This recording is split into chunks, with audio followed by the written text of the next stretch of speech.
ನಮಸ್ಕಾರ ಪ್ರಿಯ ವೀಕ್ಷಕರೇ, ಸಂಗ್ರಾಮ ಟಿವಿಯ ರಾಜಕೀಯ ಸಂಗ್ರಾಮ ಕಾರ್ಯಕ್ರಮಕ್ಕೆ ಸ್ವಾಗತ. ನಾನು ನಿಮ್ಮ ರಮೇಶ್ ಅಕ್ಕೂರ್. ನಮ್ಮ ಜೊತೆಗಿದ್ದಾರೆ ದಲಿತ ಸಂಘರ್ಷ ಸಮಿತಿಯ ರಾಜ್ಯಾಧ್ಯಕ್ಷರು, ದಲಿತ ಪರ ಹೋರಾಟಗಾರರು, ದಲಿತ ಪರ ಚಿಂತಕರು ಆದಂತಹ ಮಾವಳಿ ಶಂಕರ್ ಅವರು. ಸಂಗ್ರಾಮ ಟಿವಿಯ ರಾಜಕೀಯ ಸಂಗ್ರಾಮ ಕಾರ್ಯಕ್ರಮಕ್ಕೆ ಅವರಿಗೆ ಸ್ವಾಗತವನ್ನು ಬಯಸೋಣ. ಜೈ ಭೀಮ್.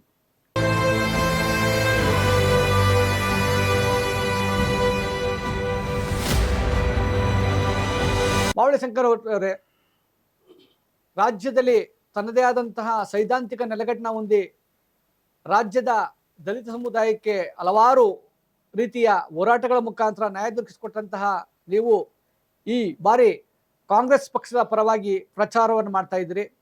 ಬೆಂಗಳೂರು ಗ್ರಾಮಾಂತರ ಲೋಕಸಭಾ ಚುನಾವಣೆಯಲ್ಲಿ ಕಾಂಗ್ರೆಸ್ ಅಭ್ಯರ್ಥಿ ಪರ ಈಗಾಗಲೇ ಹಲವಾರು ಜಿಲ್ಲೆ, ಹಲವಾರು ತಾಲೂಕುಗಳಲ್ಲಿ ದಲಿತರ ಒಂದು ಸಭೆಯನ್ನು ಮಾಡಿ ಕಾಂಗ್ರೆಸ್ ಪಕ್ಷದ ಬಗ್ಗೆ ನೀವು ಹಲವಾರು ಪ್ರಚಾರ ಮಾಡಿದಿರಿ. ಬೆಂಗಳೂರು ಗ್ರಾಮಾಂತರ ಲೋಕಸಭಾ ಚುನಾವಣೆಯಲ್ಲಿ ಈ ಬಾರಿ ಯಾರಾಗ್ಬೋದು MP? ಸಂಗ್ರಾಮ ಟಿವಿಯ ಈ ಸಂದರ್ಶನ ನಡೆಸಿದ್ದಕ್ಕಾಗಿ ನಾನು ತಮ್ಮನ್ನ ಅತ್ಯಂತ ಪ್ರೀತಿಪೂರ್ವಕವಾಗಿ ತಮಗೆ ಧನ್ಯವಾದಗಳನ್ನ ಹೇಳ್ತೇನೆ. ಹಾಗೇನೆ ಸಂಗ್ರಾಮ ಟಿವಿಯ ಎಲ್ಲ ಸಿಬ್ಬಂದಿ ವರ್ಗಗಳಿಗೆ ನಾನು ನನ್ನ ಪ್ರೀತಿಪೂರ್ವಕ ಗೌರವದ ಧನ್ಯವಾದಗಳನ್ನ ಸಲ್ಲಿಸ್ತೇನೆ. ತಾವು ಹೇಳಿದ ಹಾಗೆ 2024ರ ಈ ಲೋಕಸಭಾ ಚುನಾವಣೆ ಇದು ದೇಶದ ಎಲ್ಲ ಚುನಾವಣೆಗಳಿಗಿನ್ನ ಅತ್ಯಂತ ಮಹತ್ತರವಾದ ಮತ್ತು ಚಾರಿತ್ರಿಕವಾದಂತಹ ಚುನಾವಣೆ ಅಂತ ಹೇಳಿ ನಾವು ಭಾವಿಸಿದ್ದೇವೆ. ಯಾಕಂತ ಹೇಳಿದ್ರೆ ಹಿಂದೆ ನಡೆದಿರುವಂತಹ ಅನೇಕ ಚುನಾವಣೆಗಳಲ್ಲಿ ಅವು ವಿಷಯಾಧಾರಿತವಾದಂತಹ ಹೋರಾಟಗಳಿಗೆ, ವಿಷಯಾಧಾರಿತವಾದಂತಹ ಚುನಾವಣೆಗಳಾಗಿದ್ದವು.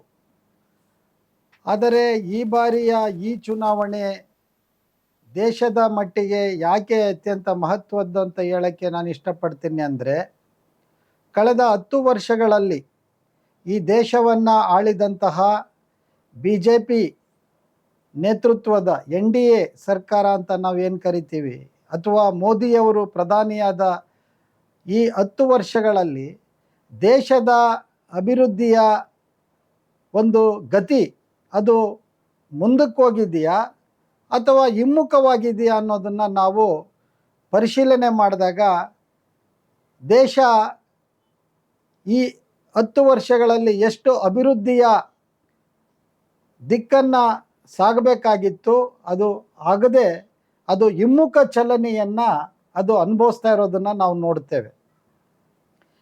ಯಾಕೆ ಅಂತ ಹೇಳಿದ್ರೆ, ನಾವು ದಲಿತ ಚಳವಳಿ ಕಳೆದ 4 ದಶಕಗಳಲ್ಲಿ ಸಾಕಷ್ಟು ಚುನಾವಣೆಗಳನ್ನು ನಾವು ಬೆಂಬಲಿಸಿದ್ದೀವಿ. ಕಾಂಗ್ರೆಸ್ಸನ್ನು ಕೂಡ ಕೆಲವು ಸಂದರ್ಭಗಳಲ್ಲಿ ನಾವು ವಿರೋಧಿಸಿದ್ದೀವಿ, ಕೆಲವು ಚುನಾವಣೆಗಳಲ್ಲಿ ಕಾಂಗ್ರೆಸ್ಸನ್ನು ನಾವು ವಿರೋಧಿಸಿದ್ದೀವಿ. ಆದರೆ ಇವತ್ತು ಕಾಂಗ್ರೆಸ್ಸನ್ನು ಬೆಂಬಲಿಸುವ ಒಂದು ಬಹುದೊಡ್ಡ ಅನಿವಾರ್ಯತೆ ಯಾಕೆ ನಮ್ಮ ಮುಂದೆ ಬಂದಿದೆ ಅಂತ ಹೇಳಿದ್ರೆ, ಇವತ್ತು ದೇಶದ ಪ್ರಜಾಪ್ರಭುತ್ವ ಮತ್ತು ಸಂವಿಧಾನಕ್ಕೆ ದೊಡ್ಡ ಅಪಾಯ ಕಾದಿದೆ. ಇವತ್ತು ಇದು ಜನರಿಗೆ, ಸಾಮಾನ್ಯ ಜನರಿಗೆ ಇದು ತಕ್ಷಣಕ್ಕೆ ಇದು ಅರ್ಥ ಆಗೋದಿಲ್ಲ. ಯಾಕಂದರೆ ದುಡಿಯುವ ಜನರು ಅವರದೇ ಆದಂಥ ಸಂಕಷ್ಟಗಳಲ್ಲಿ ಅವರು ಬಳಲ್ತಾ ಇರ್ತಾರೆ. ಅವರ ದಿನನಿತ್ಯದ ಬದುಕಿಗಾಗಿ ಅವರು ಹರಸಾಹಸ ಮಾಡ್ತಾ ಇರ್ತಾರೆ. ಆದರೆ ನಾವು ಅವರಿಗೆ ವಿಚಾರವನ್ನು ಮುಟ್ಟಿಸ್ಬೇಕಾಗತ್ತೆ. ಯಾಕಂದರೆ ಒಂದು ದೇಶಕ್ಕೆ ಬೇಕಾಗಿರುವಂಥದ್ದು ಒಂದು ಸಂವಿಧಾನ. ನಮ್ಮ ಸಂವಿಧಾನ ದೇಶದ ಸ್ವಾತಂತ್ರ್ಯದ ಹುತಾತ್ಮರ ಬಲಿದಾನದ ಫಲವಾಗಿ ಬಂದಂಥದ್ದು. ಇದು ಯಾರೂ ನಮಗೆ ದಾನವಾಗಿ ಕೊಟ್ಟಿದ್ದಲ್ಲ. ಈ ಸಂವಿಧಾನವನ್ನು, ಈ ಸಂವಿಧಾನದ ಆಶಯಗಳು ಏನಿದ್ದಾವೆ ಅದು ಸ್ವಾತಂತ್ರ್ಯದ ಹೋರಾಟದ ಒಂದು ವಿಚಾರವಾಗಿ ನಮ್ಮ ಸಂವಿಧಾನವನ್ನು ನಾವು ಗಮನಿಸಬೇಕಾಗತ್ತೆ. ಈ ಸಂವಿಧಾನವನ್ನು ಬರೆಯುವ ಸಂದರ್ಭದಲ್ಲಿ ಅನೇಕರು ಇದಕ್ಕೆ ತಮ್ಮ ವೈಜ್ಞಾನಿಕವಾದಂಥ ಮತ್ತು ವೈಚಾರಿಕವಾದಂತಹ ವಿಷಯಗಳನ್ನು ಈ ಸಂವಿಧಾನದಲ್ಲಿ ನಮಗೆ ಕೊಟ್ಟಿದ್ದಾರೆ. ಮುಖ್ಯವಾಗಿ ನಾವು ನಮ್ಮ ಸಂವಿಧಾನವನ್ನು ಗಮನಿಸಬೇಕಾದ್ರೆ ಅದರಲ್ಲಿ ಸಮಾಜವಾದ ಮತ್ತು ಜಾತ್ಯತೀತತೆ ಇದೆರಡು ಅತ್ಯಂತ ಮುಖ್ಯವಾದಂಥದ್ದು. ಹಾಗೇನೇ ಸ್ವಾತಂತ್ರ್ಯ, ಸಮಾನತೆ ಮತ್ತು ಭ್ರಾತೃತ್ವ ಹಾಗೂ ನ್ಯಾಯ ಈ ತಳಹದಿಯ ಮೇಲೆ ನಮ್ಮ ಸಂವಿಧಾನ ನಿಂತಿದೆ.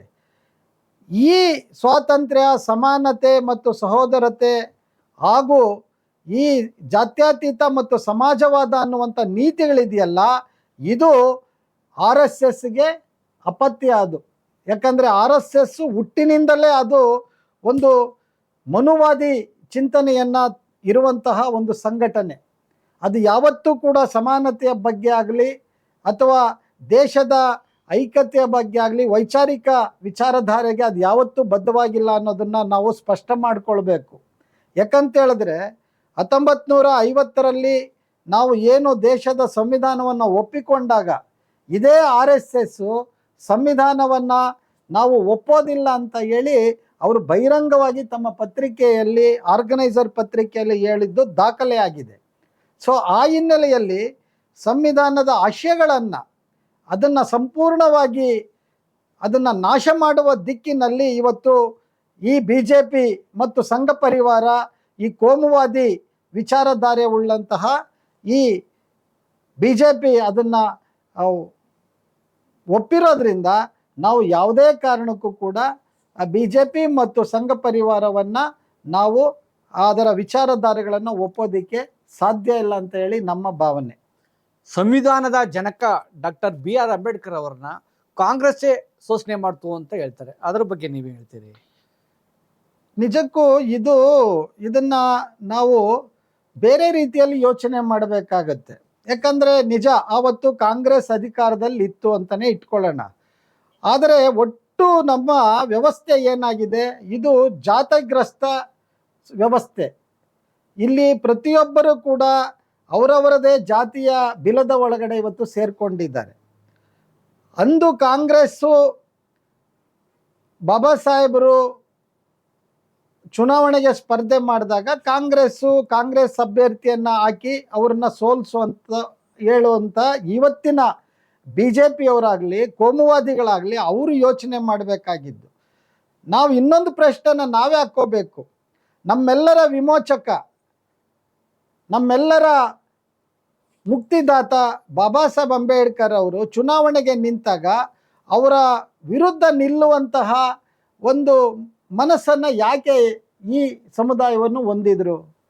ಅವತ್ತು ಕಾಜರೋಳ್ಕರ್ ಏನು ಬಾಬಾ ಸಾಹೇಬರ ವಿರುದ್ಧ ನಿಂತಿದ್ನಲ್ಲ, ಆ ಮನುಷ್ಯ ಹೇಳ್ಬೋದಾಗಿತ್ತು, ನಾನು ಬಾಬಾ ಸಾಹೇಬರಂತಹ ವ್ಯಕ್ತಿತ್ವದ ಮುಂದೆ ಅತ್ಯಂತ ಕುಬ್ಜ, ಅವ್ರ ಮುಂದೆ ನಾನು ನಿಲ್ಲೋದಿಲ್ಲ, ನಾವೆಲ್ಲರೂ ಸೇರಿ ಅವ್ರನ್ನ ಅವಿರೋಧವಾಗಿ ಆಯ್ಕೆ ಮಾಡಬೇಕು ಅಂತ ಹೇಳ್ಬೋದಾಗಿತ್ತಲ್ವಾ?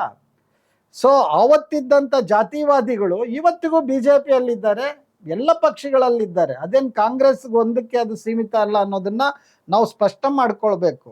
ಹಾಗಾಗಿ ಗತಕಾಲದಲ್ಲಿ ಆಗಿರುವಂತಹ ವಿಚಾರಗಳನ್ನು ಇಟ್ಕೊಂಡು ಅವತ್ತು ಬಾಬಾ ಸಾಹೇಬ್ ಅಂಬೇಡ್ಕರ್ ಅವ್ರನ್ನ ಸೋಲಿಸಿದ್ದು ಕಾಂಗ್ರೆಸ್ ಅನ್ನುವಂಥದ್ದನ್ನು ಹೇಳ್ತಾನೆ ಇವತ್ತು ಅದನ್ನು ಸಮರ್ಥನೆ ಮಾಡ್ಕೊಳ್ಳೋದ್ರಲ್ಲಿ ಯಾವ ಅರ್ಥನೂ ಇಲ್ಲ. ಯಾಕಂದರೆ ಆವತ್ತು ಜಾತಿವಾದಿಗಳು ಅಂಬೇಡ್ಕರ್ ಅವ್ರನ್ನ ವಿರೋಧಿಸಿದ್ರು, ಬಾಬಾ ಸಾಹೇಬ್ ಅಂಬೇಡ್ಕರ್ ಅವರ ಸಂವಿಧಾನವನ್ನು ವಿರೋಧಿಸಿದ್ರು, ಪೂನಾ ಒಪ್ಪಂದವನ್ನು ವಿರೋಧಿಸಿದ್ರು. ಅದೇ ಶಕ್ತಿಗಳು, ಅದೇ ದುಷ್ಟ ಶಕ್ತಿಗಳು ಇವತ್ತು BJPಯಲ್ಲಿದ್ದಾವೆ.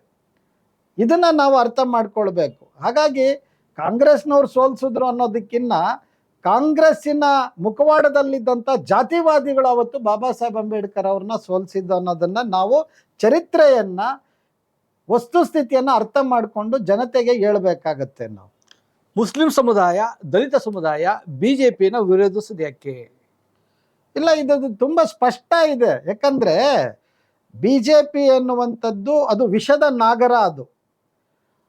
ಅದರ ವಿಷ ಇದೆಯಲ್ಲ, ಅದು ಹೇಳುವಂಥ ವಿಚಾರಧಾರೆಗಳಿದೆಯಲ್ಲ, ಅದು ಸಂಪೂರ್ಣವಾಗಿ ಸಮಾಜವನ್ನು ಹಿಮ್ಮುಖವಾಗಿ ತೆಗೆದುಕೊಂಡು ಹೋಗುವಂತಹ ಒಂದು ವಿಚಾರಧಾರೆಯನ್ನು ಹೊಂದಿರುವಂಥದ್ದು. ಈಗ ವರ್ಣಾಶ್ರಮ ಪದ್ಧತಿ, ಚಾತುರ್ವರ್ಣ ಪದ್ಧತಿ, ಇದೆಲ್ಲವನ್ನು ಪೋಷಣೆ ಮಾಡೋರು ಯಾರು?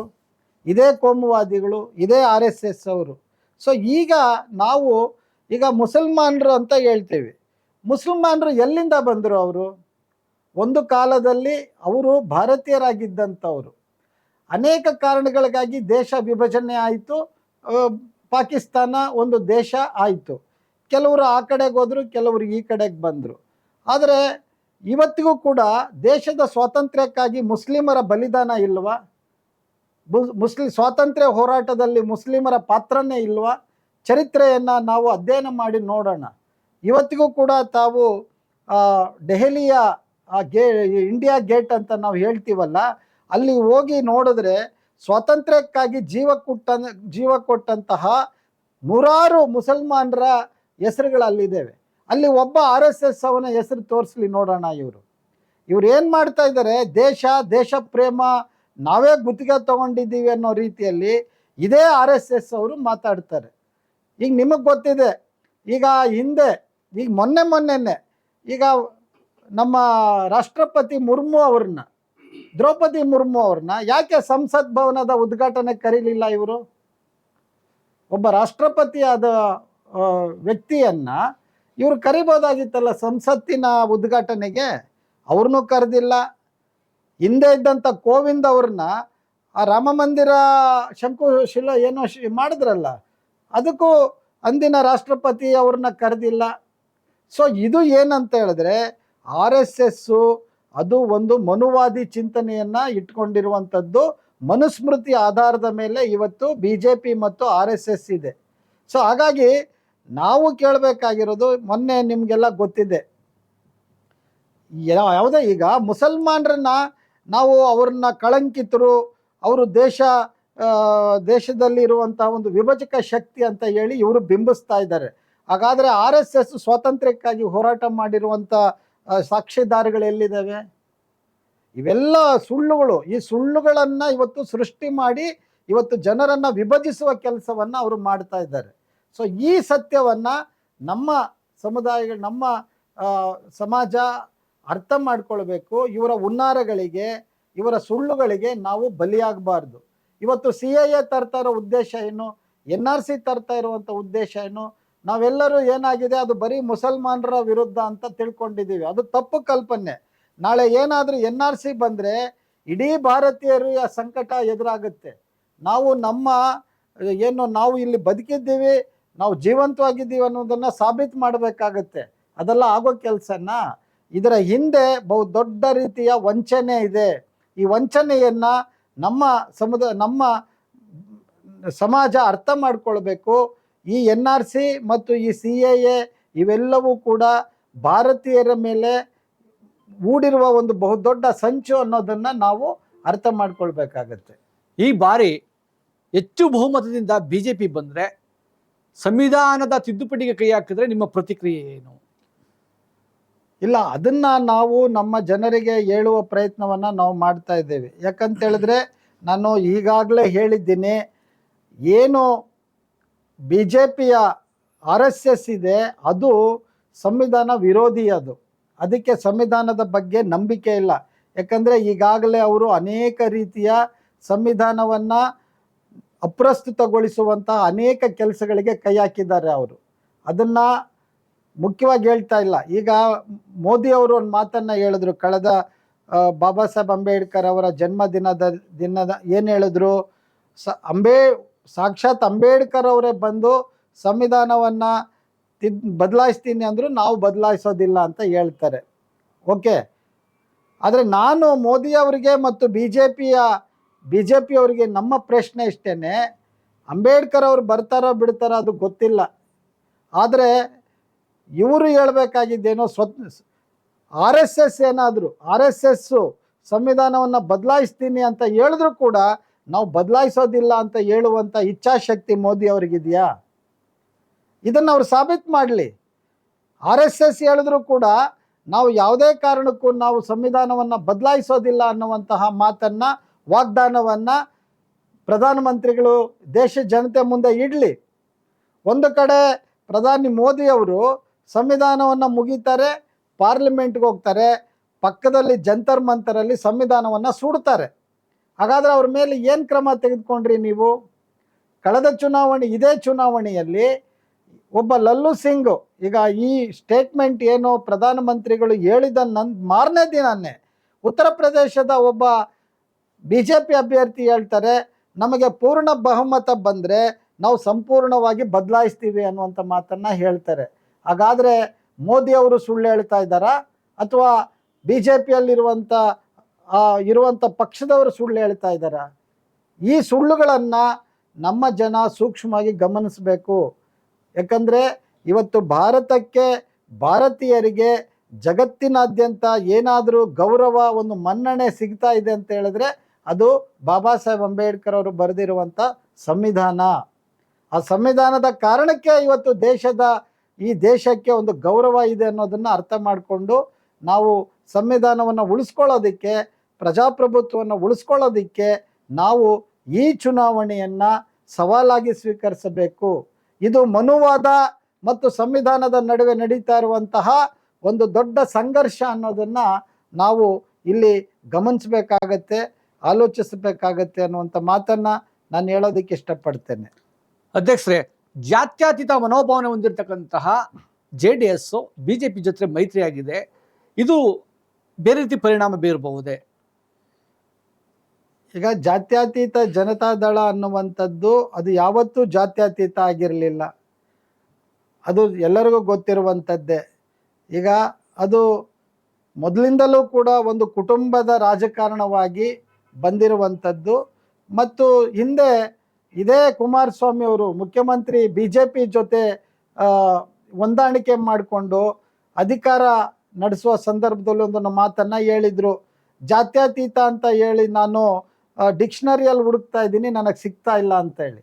ಅಂದರೆ ಇಂತಹ ಒಂದು ಮನಸ್ಥಿತಿ ಇರುವಂಥ ಮನುಷ್ಯ, ಜಾತ್ಯತೀತ ಜನತಾದಳದವರಿಗೆ ಜಾತ್ಯತೀತ ಅದರ ಬಗ್ಗೆ ಆ ಒಂದು ಪರಿಕಲ್ಪನೆಯ ಬಗ್ಗೆನೇ ಅವರಿಗೆ ಅರಿವಿಲ್ಲ ಅಂತ ಹೇಳಿದ್ರೆ ಅದನ್ನು ಜಾತ್ಯತೀತ ಅಂತ ಯಾವ ರೀತಿಯಲ್ಲಿ ನಾವು ಕರಿಬೇಕಾಗತ್ತೆ.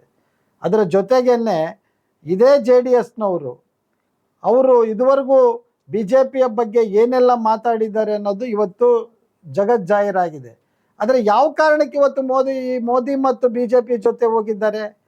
ಕೇವಲ ತಮ್ಮ ಕುಟುಂಬವನ್ನು ರಕ್ಷಣೆ ಮಾಡ್ಕೊಳ್ಳೋದಿಕ್ಕೆ, ತಮ್ಮ ಸ್ವಹಿತಾಸಕ್ತಿಗಾಗಿ ಮಾತ್ರ ಅವರು BJP ಜೊತೆ ಹೋಗಿದ್ದಾರೆ ಹೊರತು ಅದು ದೇಶಕ್ಕಾಗಿ, ರಾಜ್ಯಕ್ಕಾಗಿ ಅಲ್ಲ ಅನ್ನೋದನ್ನು ನಾವು ಅರ್ಥ ಮಾಡ್ಕೊಳ್ಬೇಕು.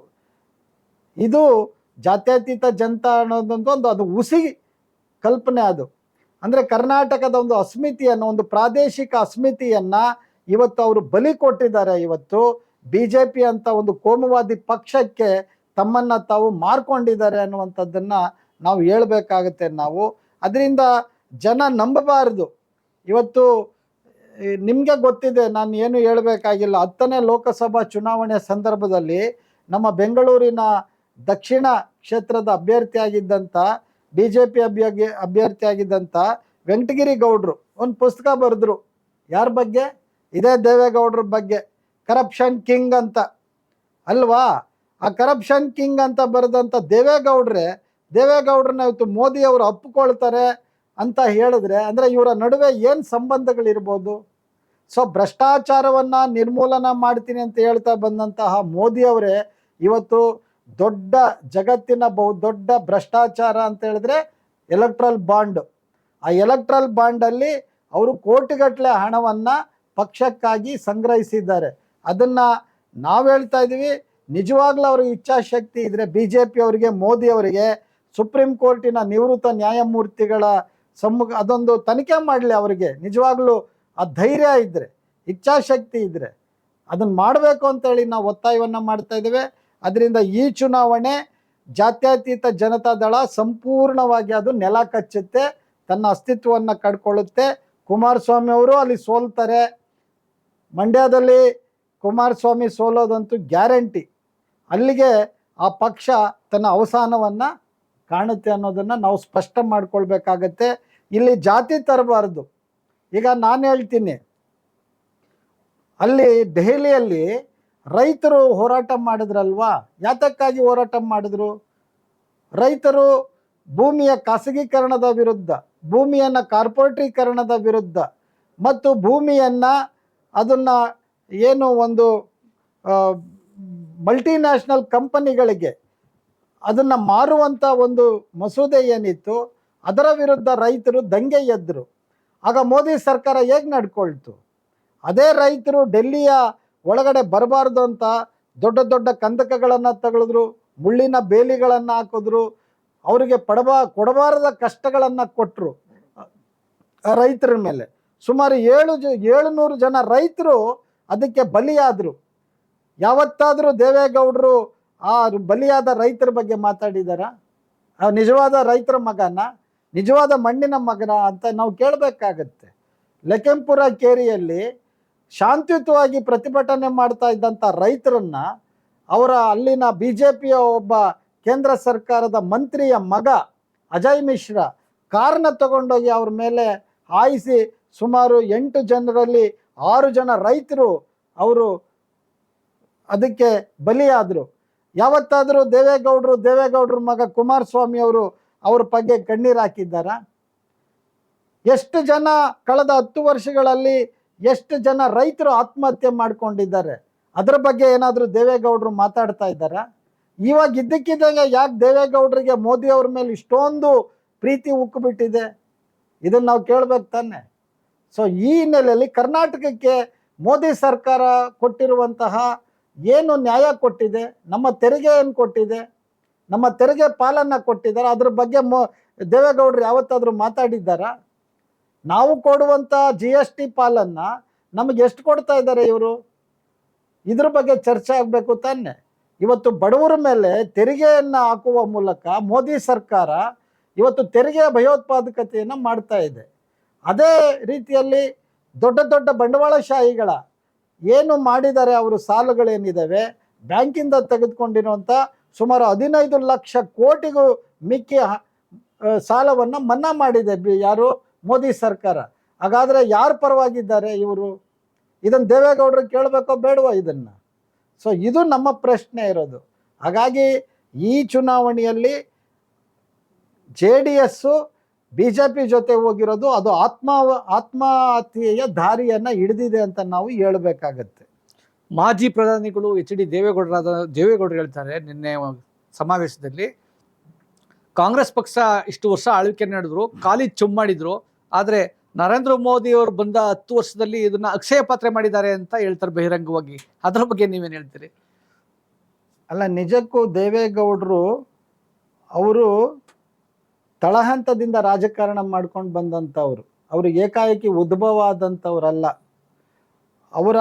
ಅವರ ರಾಜಕೀಯ ಒಂದು ಹಿನ್ನೆಲೆ ಮತ್ತು ರಾಜಕೀಯದ ಅನುಭವದ ಮೇಲೆ ಅವರು ಇಂಥ ಬಾಲಿಶವಾದ ಮಾತುಗಳನ್ನು ಆಡ್ತಾರೆ ಅಂದರೆ ಅದು ನಿಜಕ್ಕೂ ಒಂಥರ ತುಂಬ ನೋವಾಗುತ್ತೆ ಅವರು ಈ ರೀತಿಯ ಮಾತುಗಳನ್ನು ಆಡುವಂಥದ್ದು. ನೋಡಿ, ಈಗ ದೇಶ ಸ್ವಾತಂತ್ರ್ಯ ಬಂದ ಮೇಲೆ ದೇಶದ ಸ್ಥಿತಿ ಏನಾಗಿತ್ತು? ಕೇವಲ 10% ನಮ್ಮ ಸಾಕ್ಷರತಾ ಪ್ರಮಾಣ ಇದ್ದಿದ್ದು, ಲಿಟ್ರಸಿ ರೇಟ್ ಇದ್ದಿದ್ದೆ 10% ಆ ಕಾಲಕ್ಕೆ. ಅವತ್ತು ಏನಿತ್ತು ನಮ್ಮ ಹತ್ರ? ಸಂಪನ್ಮೂಲಗಳೇನಿದ್ದು? ಅವತ್ತು ಶಾಲೆಗಳನ್ನು ಕಟ್ಟಬೇಕಾಗಿತ್ತು, ಕೈಗಾರಿಕೆಗಳನ್ನು ಕಟ್ಟಬೇಕಾಗಿತ್ತು, ನೀರಾವರಿ ಯೋಜನೆಗಳನ್ನು ತರಬೇಕಾಗಿತ್ತು, ದೊಡ್ಡ ದೊಡ್ಡ ಅಣೆಕಟ್ಟುಗಳನ್ನು ಕಟ್ಟಬೇಕಾಗಿತ್ತು. ಸೊ ಕಾಂಗ್ರೆಸ್ ನೇತೃತ್ವದ, ಅದರಲ್ಲೂ ಸನ್ಮಾನ್ಯ ನೆಹರು ಅವರ ನೇತೃತ್ವದಲ್ಲಿ ಅವತ್ತಿದ್ದಂಥ ಕ್ಯಾಬಿನೆಟಲ್ಲಿ ಬಾಬಾ ಸಾಹೇಬ್ ಅಂಬೇಡ್ಕರ್ ಅವರಿದ್ದರು ಆ ಕ್ಯಾಬಿನೆಟಲ್ಲಿ, ಮತ್ತು ಬಾಬು ಜಗಜೀವನ್ ರಾಮ್ ಅವರಿದ್ದರು ಆ ಕ್ಯಾಬಿನೆಟಲ್ಲಿ, ಅನೇಕ ಹಿರಿಯರು ಮುತ್ಸದ್ದಿಗಳು ಇದ್ದಂಥ ಕ್ಯಾಬಿನೆಟಲ್ಲಿ ಅವತ್ತು ದೇಶದ ಮುಂದೆ ದೊಡ್ಡ ದೊಡ್ಡ ಸವಾಲುಗಳಿದ್ವು, ದೇಶವನ್ನು ಅಭಿವೃದ್ಧಿಯತ್ತ ಕೊಂಡೊಯ್ಯುವಂಥ ಸವಾಲುಗಳಿದ್ವು. ಅದನ್ನು ನಿವಾರಿಸುವ ನಿಟ್ಟಿನಲ್ಲಿ ಸರ್ಕಾರ ಅನೇಕ ಪಂಚವಾರ್ಷಿಕ ಯೋಜನೆಗಳನ್ನು ಹಾಕ್ಕೊಂಡ್ರು. ಶಿಕ್ಷಣ ಕ್ರಾಂತಿ ಆಯಿತು, ನಮ್ಮಲ್ಲಿ ಕೃಷಿ ಕ್ರಾಂತಿ ಆಯಿತು, ನಿಮಗೆಲ್ಲ ಗೊತ್ತಿದೆ. ಹಸಿರು ಕ್ರಾಂತಿ ಆಯಿತು, ಬಾಬು ಜಗಜೀವನ್ ರಾಮ್ ಅವರು ಕೃಷಿ ಮಂತ್ರಿಯಾಗಿ ಹಸಿರು ಕ್ರಾಂತಿಯನ್ನು ಮಾಡಿದ್ರು. ಅದೇ ರೀತಿಯಲ್ಲಿ ಹಾಲು ಉತ್ಪಾದನೆಯಲ್ಲಿ ನಾವು ನಮ್ಮ ಸ್ವಾವಲಂಬನೆಯನ್ನು ಗಳಿಸ್ಕೊಂಡ್ವಿ.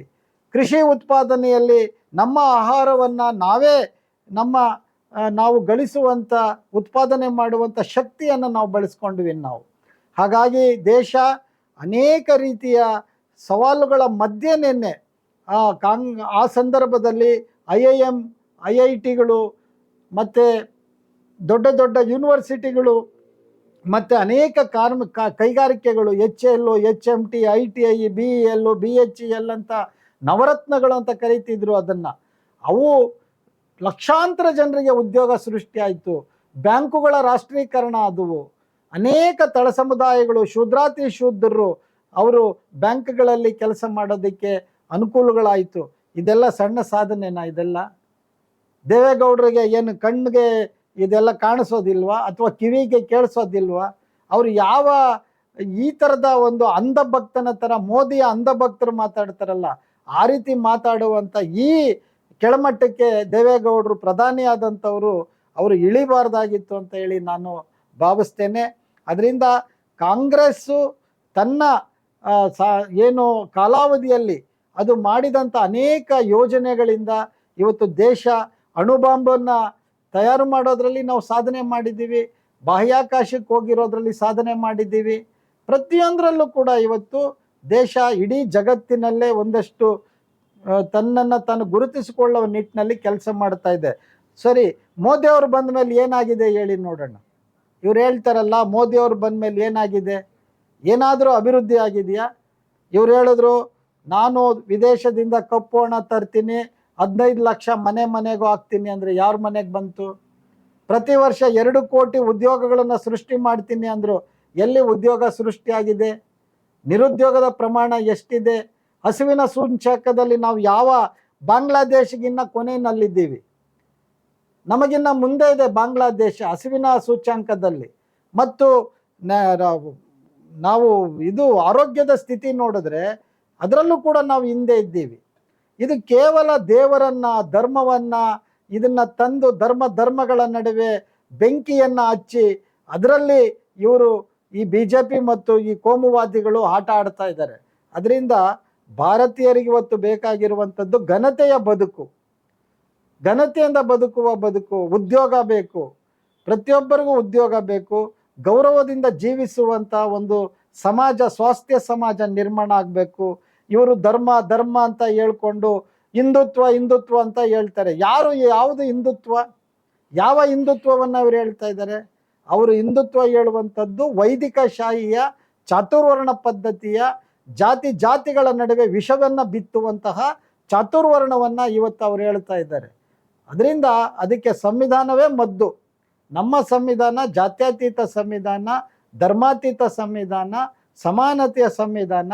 ಆ ಸಂವಿಧಾನವನ್ನು ಉಳಿಸಿಕೊಳ್ಳೋದಕ್ಕೆ ನಾವು ಹೋರಾಟವನ್ನು ಮಾಡಬೇಕು. ಬಾಬಾ ಸಾಹೇಬ್ರು ಒಂದು ಮಾತನ್ನು ಹೇಳ್ತಾರೆ, ನಿಮ್ಮ ಜೀವವನ್ನು ಕೊಟ್ಟಾದರೂ ನೀವು ಈ ದೇಶದ ಪ್ರಜಾಪ್ರಭುತ್ವವನ್ನು ಉಳಿಸಿಕೊಳ್ಳಿ ಅನ್ನುವಂಥ ಮಾತನ್ನು ಹೇಳಿದ್ದಾರೆ. ಆ ಕೆಲಸವನ್ನು ನಾವು ಮಾಡಬೇಕಾಗತ್ತೆ. ಮಾಜಿ ಮುಖ್ಯಮಂತ್ರಿಗಳು ಚನ್ನಪಟ್ಟಣ ಕ್ಷೇತ್ರದ ಶಾಸಕರಾದಂಥ HD ಕುಮಾರಸ್ವಾಮಿ ಅವರು ಒಂದು ಮಾತು ಹೇಳ್ತಾರೆ, ಕಾಂಗ್ರೆಸ್ ಗ್ಯಾರಂಟಿ ಯೋಜನೆಗಳಿಂದ ಗ್ರಾಮೀಣ ಪ್ರದೇಶದ ಹೆಣ್ಣು ಮಕ್ಕಳು ದಿಕ್ಕು ತಪ್ಪಿದ್ದಾರೆ, ದಾರಿ ತಪ್ಪಿದ್ದಾರೆ ಅಂತ ಹೇಳಿಕೆಯನ್ನು ಕೊಡ್ತಾರೆ. ಅದ್ರ ಬಗ್ಗೆ ತಾವೇ ಹೇಳ್ತೀನಿ. ಇಲ್ಲ, ಕುಮಾರಸ್ವಾಮಿ ಅವರು ಮುಖ್ಯಮಂತ್ರಿಗಳಾಗಿದ್ದಂಥವರು, ಅದು ನಾನು ಹೇಳ್ತೀನಲ್ಲ, ನಾನು ಹಿಂದೆನೇ ಹೇಳಿದ್ನಲ್ಲ, ದೇವೇಗೌಡರು ಏನು ಮಾತುಗಳನ್ನ ಮೋದಿಯವ್ರ ಬಗ್ಗೆ ಹೇಳಿದ್ದಾರೋ, ದಾರಿ ತಪ್ಪಿದವರು ಯಾರು ಅನ್ನೋದನ್ನು ಜನತೆಗೆ ಗೊತ್ತು.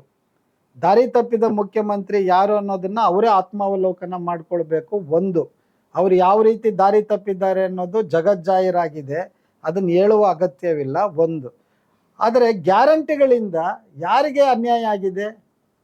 ದೇವೇಗೌಡರ ಕುಟುಂಬಕ್ಕೆ ಏನಾದರೂ ಅನ್ಯಾಯ ಆಗಿದೆಯಾ? ಮುಖ್ಯಮಂತ್ರಿ ಕುಮಾರಸ್ವಾಮಿ ಅವ್ರಿಗೆ ಏನಾದರೂ ಅನ್ಯಾಯ ಆಗಿದೆಯಾ? ಇವತ್ತು ಹಳ್ಳಿಗಳಲ್ಲಿ ಹೋಗಿ ಕೇಳಿ, ಗ್ರಾಮೀಣ ಭಾಗದಲ್ಲಿ ಕೇಳಿ, ನಗರದ ಬಡವರನ್ನ ಕೇಳಿ, ಗ್ಯಾರಂಟಿಗಳಿಂದ ಕನಿಷ್ಠ ಎಷ್ಟೋ ಜೀವನಗಳು ಇವತ್ತು ನಡೀತಾ ಇದ್ದಾವೆ. ಇವತ್ತು ನಮ್ಮ ಹೆಣ್ಣು ಮಕ್ಕಳು ಗಾರ್ಮೆಂಟ್ಸ್ ಕೆಲಸ ಮಾಡೋರು, ಕೂಲಿಗೆ ಹೋಗೋರು, ಸಣ್ಣ ಪುಟ್ಟ ಫ್ಯಾಕ್ಟ್ರಿಗಳಲ್ಲಿ ಕೆಲಸ ಮಾಡುವಂಥ ನಮ್ಮ ಹೆಣ್ಣು ಮಕ್ಕಳಿಗೆ ಅದರಿಂದ ಎಷ್ಟು ಉಪಯೋಗ ಆಗಿದೆ ಅನ್ನೋದನ್ನು ಅವ್ರನ್ನ ಕೇಳಿದ್ರೆ ಗೊತ್ತಾಗುತ್ತೆ. ಕುಮಾರಸ್ವಾಮಿಗೆ ಏನು ಗೊತ್ತಾಗುತ್ತೆ?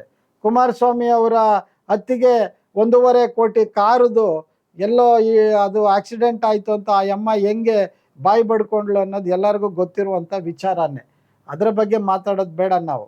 ಆದರೆ ಗ್ಯಾರಂಟಿಗಳು ಬಂದ ಮೇಲೆ ಗ್ಯಾರಂಟಿಯಿಂದ ಎಷ್ಟೋ ಕುಟುಂಬಗಳು ಇವತ್ತು ಒಂದು ರೀತಿಯಲ್ಲಿ ಒಂದು ಗೌರವದ ಬದುಕನ್ನು ಅವರು ಉಳಿತಾಯವನ್ನು ಮಾಡೋದಕ್ಕೆ ಸಾಧ್ಯ ಆಗಿದೆ. ಇವತ್ತು ಅದು ಗೃಹಲಕ್ಷ್ಮಿ ಆಗಿರ್ಬೋದು, ಅಥವಾ ವಿದ್ಯುತ್ತಲ್ಲಿ ಏನು ಉಚಿತವಾದಂಥ ವಿದ್ಯುತ್ತನ್ನು ಕೊಡ್ತಾ ಇದ್ದಾರೆ. ಮತ್ತು ವಿಶೇಷವಾಗಿ ನಿರುದ್ಯೋಗಿ ಯುವಕರಿಗೆ ಭತ್ಯೆ ಕೊಡುವಂಥದ್ದು, ಡಿಗ್ರಿ ಆದವರಿಗೆ ಮತ್ತು ಈ ಟೆಕ್ನಿಕಲ್ ಸೈಡಲ್ಲಿ ಡಿಪ್ಲೊಮಾ ಮಾಡಿರುವಂಥವರಿಗೆ ಅವರಿಗೆ ನಿರುದ್ಯೋಗ ಭತ್ಯೆ ಕೊಡುವಂಥದ್ದು, ಇವೆಲ್ಲವೂ ಕೂಡ ಒಂದು ನಾಗರಿಕ ಸರ್ಕಾರ ಮಾಡುವಂಥ ಕೆಲಸಗಳು. ಇದೇನು ಬಿಟ್ಟಿ ಅಲ್ಲ, ಬಿಟ್ಟಿ ಚಾಕ್ರಿ ಅಲ್ಲ. ಮೋದಿ ಹೇಳ್ತಾರಲ್ಲ, ಗ್ಯಾರಂಟಿಗಳಿಂದ ಕರ್ನಾಟಕ ದಿವಾಳಿ ಆಗಿಬಿಡುತ್ತೆ, ಕರ್ನಾಟಕ ಏನು ಬರ್ಬಾದ್ ಆಗ್ಬಿಡುತ್ತೆ ಅಂತ ಹೇಳಿದ್ರು. ಆದರೆ ಮೋದಿ ಅವರು ಇವತ್ತು ಯಾಕೆ ಗ್ಯಾರಂಟಿಗಳ ಬಗ್ಗೆ ಮಾತಾಡ್ತಾವ್ರೆ? ಮೋದಿ ಗ್ಯಾರಂಟಿ ಅಂತ ಕೇಳ್ತಾ ಇದ್ದಾರೆ. ಸಿದ್ದರಾಮಯ್ಯನವ್ರು ನಂದು ಇದು ಸಿದ್ದರಾಮಯ್ಯನ ಗ್ಯಾರಂಟಿ ಹೇಳ್ತಾ ಇದ್ದಾರೆ. ಇಲ್ಲಿ ವ್ಯಕ್ತಿ ಪೂಜೆ, ವ್ಯಕ್ತಿಯ ವೈಭವೀಕರಣ, ಎಲ್ಲದಕ್ಕೂ ಮೋದಿನೇ. ಮೋದಿ ಏನು ದೇವರ ಅಪರಾವತಾರನ? ಈ ದೇಶಕ್ಕೆ ಆತ ಒಬ್ಬ ಪ್ರಧಾನಿ ಅಷ್ಟೇ. ಅವರೇನು ದೈವಾಂಶ ಸಂಭೂತ ಅಲ್ಲ ಆತ. ಎಷ್ಟೋ ಜನ ಪ್ರಧಾನಮಂತ್ರಿಗಳಾದ ಮೇಲೆ ಆತನೂ ಒಬ್ಬ ಪ್ರಧಾನಮಂತ್ರಿ ಆಗಿದ್ದಾನೆ. ಅದು ಪ್ರಜಾಪ್ರಭುತ್ವದ ಕಾರಣಕ್ಕೆ ಆಗಿದ್ದಾರೆ. ಸೊ ಅದರಿಂದ ಗ್ಯಾರಂಟಿಗಳಿಂದ ಜನ ನೆಮ್ಮದಿಯಿಂದ ಇದ್ದಾರೆ. ಗ್ರಾಮೀಣ ಹೆಣ್ಮಕ್ಳು, ಗ್ರಾಮೀಣ ಪರಿಸರ ಮತ್ತು ಬಡವರು ಇವತ್ತು ಸಂತೋಷವಾಗಿದ್ದಾರೆ ಅನ್ನೋದನ್ನು ನಾವು ವಸ್ತುಸ್ಥಿತಿಯನ್ನು ನೋಡಬೇಕು. ಎರಡನೇದಾಗಿ ಇದೇ ಮೋದಿಯವರು ಇವತ್ತು ದೊಡ್ಡ ದೊಡ್ಡ ಕಾರ್ಪೊರೇಟ್ ಬಂಡವಾಳಶಾಹಿಗಳ ಸಾಲವನ್ನು ಮನ್ನಾ ಮಾಡಿದಾರಲ್ಲ, 15 ಲಕ್ಷ ಕೋಟಿಯನ್ನು. ಯಾವ ಆಧಾರದ ಮೇಲೆ ಅವ್ರಿಗೆ ಮನ್ನಾ ಮಾಡಿದ್ರು? ಸೊ ಅದು ದೇಶಕ್ಕಾದಂಥ ಅನ್ಯಾಯ ಅಲ್ವಾ? ಅದು ನಮ್ಮ ತೆರಿಗೆಯನ್ನು ಲೂಟಿ ಮಾಡಿ, ನಮ್ಮ ಶ್ರಮವನ್ನು ಲೂಟಿ ಮಾಡಿ ನೀನು ದೊಡ್ಡ ದೊಡ್ಡ ಬಂಡವಾಳಿಗರಿಗೆ ನೀನು ಅದನ್ನು ಸಾಲ ಮನ್ನಾ ಮಾಡೋದಾದರೆ ನೀನು ಯಾರ ಪರವಾಗಿದ್ದೀಯಾ ಅನ್ನೋದನ್ನು ನಾವು ಕೇಳಬೇಕಾಗತ್ತೆ. ಮೋದಿ ಅವರ ಇದರಲ್ಲಿ ನಮ್ಮ ಕುಮಾರಸ್ವಾಮಿ ಅವರು ಪಾಲ್ದಾರರ ಅನ್ನೋದನ್ನು ಕುಮಾರಸ್ವಾಮಿ ಅವರು ಅದಕ್ಕೆ ಉತ್ತರ ಕೊಡಬೇಕಾಗತ್ತೆ. ಭಾರತ ದೇಶದಲ್ಲಿ ಬೆಂಗಳೂರು ಗ್ರಾಮಾಂತರ ಲೋಕಸಭಾ ಕ್ಷೇತ್ರವನ್ನು ಭಾರತ ದೇಶವೇ ನಿಬ್ಬೆರಗಾಗಿ ನೋಡ್ತಾ ಇದೆ. ಬಿಜೆಪಿ JDS ಮೈತ್ರಿಕೂಟದ ಅಭ್ಯರ್ಥಿಯಾಗಿ ಡಾಕ್ಟರ್ ಮಂಜುನಾಥ್ ಸ್ಪರ್ಧೆಯಲ್ಲಿದ್ದಾರೆ. ಡಾಕ್ಟರ್ ಮಂಜುನಾಥ್ ಅವರು ಸ್ಪರ್ಧೆ ಆಗಬೇಕಾದ್ರೆ ಕೇಂದ್ರ ಗೃಹ ಮಂತ್ರಿ, ಬಿಜೆಪಿಯ ಚಾಣಕ್ಯ ರಾಜಕಾರಣಿ ಅಂತ ಕರೀತಕ್ಕಂಥ ಅಮಿತ್ ಶಾ ಅವರೇ ಖುದ್ದಾಗಿ ಮಂಜುನಾಥ್ ಅವ್ರನ್ನ ಅಭ್ಯರ್ಥಿ ಮಾಡೋರೆ ಅಂತಕ್ಕಂಥದ್ದು. ನಂತರ ಕೆಲ ದಿನಗಳ ಹಿಂದೆ ಅಮಿತ್ ಶಾ ಅವರು ಕೂಡ ಚನ್ನಪಟ್ಟಣಕ್ಕೆ ಬಂದು ರೋಡ್ ಶೋ ಮಾಡಿದ್ದಾರೆ. ಅದ್ರ ಬಗ್ಗೆ ತಾವೇನು ಹೇಳ್ತೀರಿ? ನೋಡಿ, ಪ್ರಜಾಪ್ರಭುತ್ವದಲ್ಲಿ ಚುನಾವಣೆಗಳಲ್ಲಿ ಯಾರಾದರೂ ಸ್ಪರ್ಧೆ ಮಾಡ್ಬೋದು. ಅವರು ಡಾಕ್ಟರ್ ಮಾಡ್ಬೋದು, ಇಂಜಿನಿಯರ್ ಮಾಡ್ಬೋದು, ಒಬ್ಬ ಕೂಲಿಯವನು ಮಾಡ್ಬೋದು. ವ್ಯತ್ಯಾಸ ಏನಿಲ್ಲ. ಡಾಕ್ಟರ್ ಅಂದ ಮಾತ್ರಕ್ಕೆ ಅವರು ಸ್ಪರ್ಧೆ ಮಾಡಬಾರ್ದು ಅಂತ ಏನೂ ಇಲ್ಲ. ಅನೇಕ ಇವತ್ತು ನಮ್ಮ ಪ್ರಜಾಪ್ರಭುತ್ವದಲ್ಲಿ ಎಷ್ಟೋ ಜನ ಗುರುತು ಪರಿಚಯ ಇಲ್ದಿರೋವರು ಕೂಡ ಇವತ್ತು ಚುನಾವಣೆಗಳಲ್ಲಿ ನಿಂತು ಗೆದ್ದು ಬಂದಿರುವಂಥ ಅನೇಕ ಉದಾಹರಣೆಗಳು ನಮ್ಮ ಮುಂದೆ ಇದ್ದಾವೆ. ಆದರೆ ನಾವು ಮಂಜುನಾಥ್ ಅವರು BJPಯಲ್ಲೇ ಯಾಕೆ ನಿಂತ್ಕೋಬೇಕಾಗಿತ್ತು? ಅವರು JDS ಅಲ್ಲಿ ನಿಂತ್ಕೋಬೋದಾಗಿತ್ತಲ್ವಾ? ಯಾಕೆ ಅವರು BJPಗೆ ಹೋದರು? ಈ ಪ್ರಶ್ನೆಯನ್ನು ನಾವು ಕೇಳಬೇಕಾಗತ್ತೆ. BJPಗೆ ನಿಂತುವಂಥ ಅನಿವಾರ್ಯತೆ, ಅಂಥ ಒಂದು ಪರಿಸ್ಥಿತಿ JDSಗೆ ಯಾಕೆ ಬಂತು?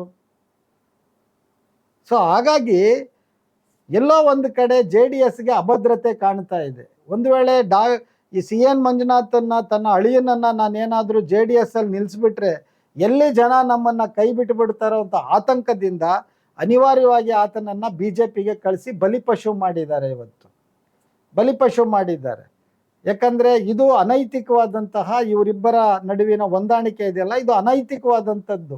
ಇದರಲ್ಲಿ ಯಾವ ನೈತಿಕತೆ ಇಲ್ಲ ಅನ್ನೋದನ್ನು ನಾವು ಅರ್ಥ ಮಾಡ್ಕೊಳ್ಬೇಕು. ಮಂಜುನಾಥ್ ಅವರು ಸ್ಪರ್ಧೆ ಮಾಡಬಾರ್ದು, ಬಟ್ ಮಾಡಿದ್ದಾರೆ. ಅದು ಚುನಾವಣೆಯಲ್ಲಿ ನಿರ್ಧಾರ ಆಗುತ್ತೆ. ಆದರೆ ಒಂದು ನಾವು ಇಲ್ಲಿ ತಿಳ್ಕೊಳ್ಬೇಕಾಗಿದ್ದು, ಇಲ್ಲಿ ಸಮರ್ಥರು ಯಾರು ಅಂತ ಹೇಳಿ. ಅವರವರ ಕ್ಷೇತ್ರಗಳಲ್ಲಿ ಅವರು ಸಮರ್ಥರಿರ್ಬೋದು. ವೈದ್ಯ ಕ್ಷೇತ್ರದಲ್ಲಿ ಒಬ್ಬರು ಸಮರ್ಥರಿರ್ಬೋದು, ಇಂಜಿನಿಯರಿಂಗಲ್ಲಿ ಅಥವಾ ಬೇರೆ ಬೇರೆ ಶಿಕ್ಷಣ ಕ್ಷೇತ್ರದಲ್ಲಿ ಸಮರ್ಥರು ಅವರವರ ಕ್ಷೇತ್ರದಲ್ಲಿ ಸಮರ್ಥರಿರ್ಬೋದು.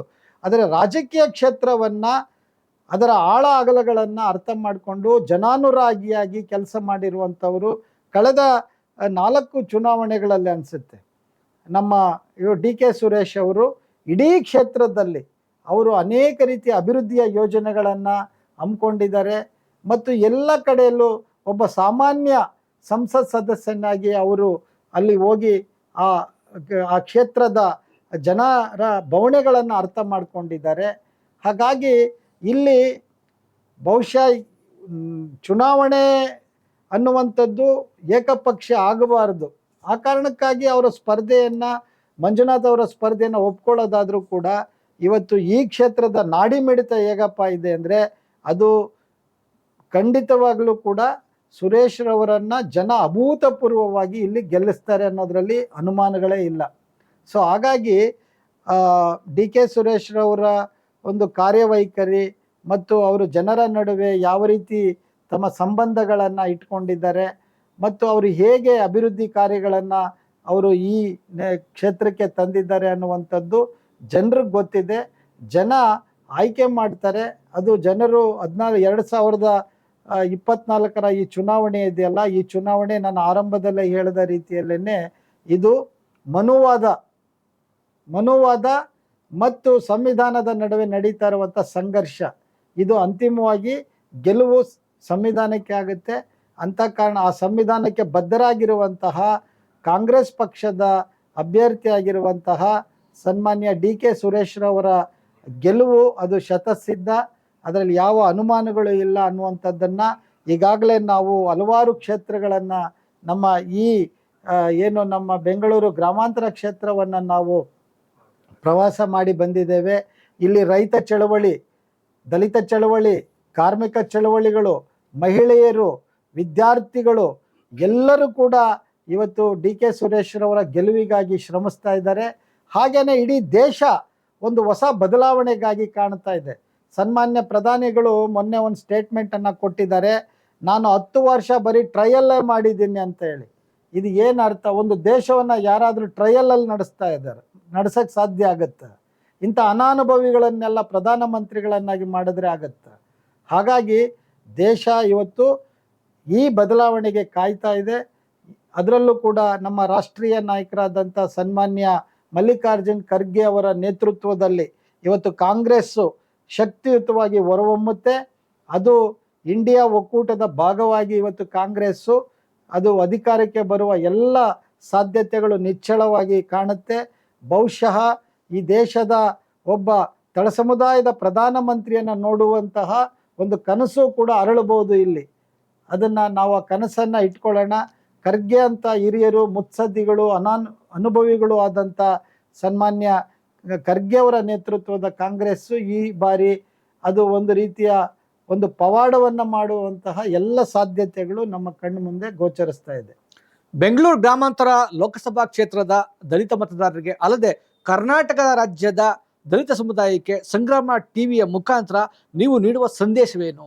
ನಾನು ನಾಡಿನ ಜನತೆಗೆ ಮತ್ತು ನಮ್ಮ ರಾಜ್ಯದ ಜನತೆಗೆ ಮನವಿ ಮಾಡಿಕೊಳ್ಳೋದು ಇಷ್ಟೇ, ನೀವು ಈ ಬಾರಿ ಈ ಚುನಾವಣೆಯಲ್ಲಿ 2024 ಈ ಲೋಕಸಭಾ ಚುನಾವಣೆ ಚಾರಿತ್ರಿಕವಾಗಿ ಅತ್ಯಂತ ಮಹತ್ವದ ಚುನಾವಣೆ ಇದು. ಈ ಚುನಾವಣೆಯಲ್ಲಿ ಕೋಮುವಾದಿಗಳನ್ನು, ಜಾತಿವಾದಿಗಳನ್ನು, ಪ್ರಜಾಪ್ರಭುತ್ವದ ವಿರೋಧಿಗಳನ್ನು ಅವ್ರನ್ನ ಸಂಪೂರ್ಣವಾಗಿ ನಾವು ಅಧಿಕಾರದಿಂದ ತೊಲಗಿಸ್ಬೇಕಾಗತ್ತೆ. ನಮ್ಮ ಸಂವಿಧಾನವನ್ನು ನಾವು ಉಳಿಸ್ಕೊಳ್ಬೇಕಾಗತ್ತೆ. ಮತ್ತು ಈ 10 ವರ್ಷಗಳಲ್ಲಿ ಪಟ್ಟಿರುವಂಥ ಸಂಕಟ ಇದೆಯಲ್ಲ, ಇದು ಮರುಕಳಿಸಬಾರ್ದು. ಜಾತಿಗಳ ನಡುವೆ, ಧರ್ಮಗಳ ನಡುವೆ ಈ ರೀತಿಯ ವಿಷದ ಬೀಜವನ್ನು ಬಿತ್ತಿ ಕೋಮುವಾದದ ಬೆಂಕಿಯನ್ನು ಹಚ್ಚಿ ಅದರ ಮೂಲಕ ಅಧಿಕಾರವನ್ನು ಹಿಡಿಯುವ ಈ ಹುನ್ನಾರ ಇದೆಯಲ್ಲ, ಈ ಸಂಚುಗಳನ್ನು ವಿಫಲಗೊಳಿಸಬೇಕಾಗತ್ತೆ.